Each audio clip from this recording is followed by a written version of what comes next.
Our present conditions are intolerable. If they are intolerable, they must be changed, for which we must first understand them. We must delve into how we got here. History, then, is a radical tool to understand our presents and change our futures. We belong to our histories. They tell us who we are, who our family, community, tribe is. So what happens when you're told a false history? What does it mean for who you are? Who has the power to tell you a false history? Without a critical study of history, we believe what power, for example, the white man, tells us about ourselves.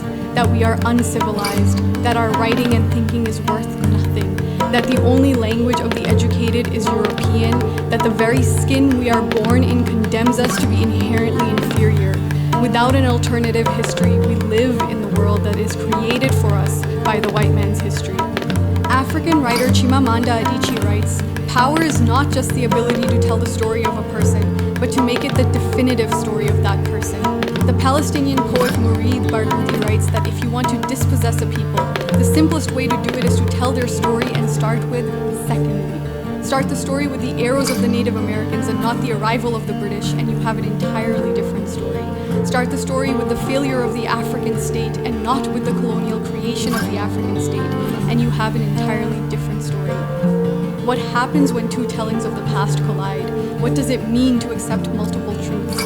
Can some truths be more valid than others? Can we accept both the story of the bullet and the chest it hits, the jailer and the jailed, the executioner and the executed?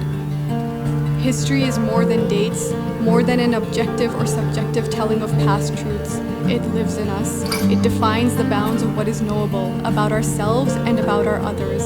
History is essentially the story of humankind. When you deny parts of that story, you deny the humanity of the people it belongs to. To acknowledge alternative, critical, and contradictory histories is to acknowledge the humanity of all peoples.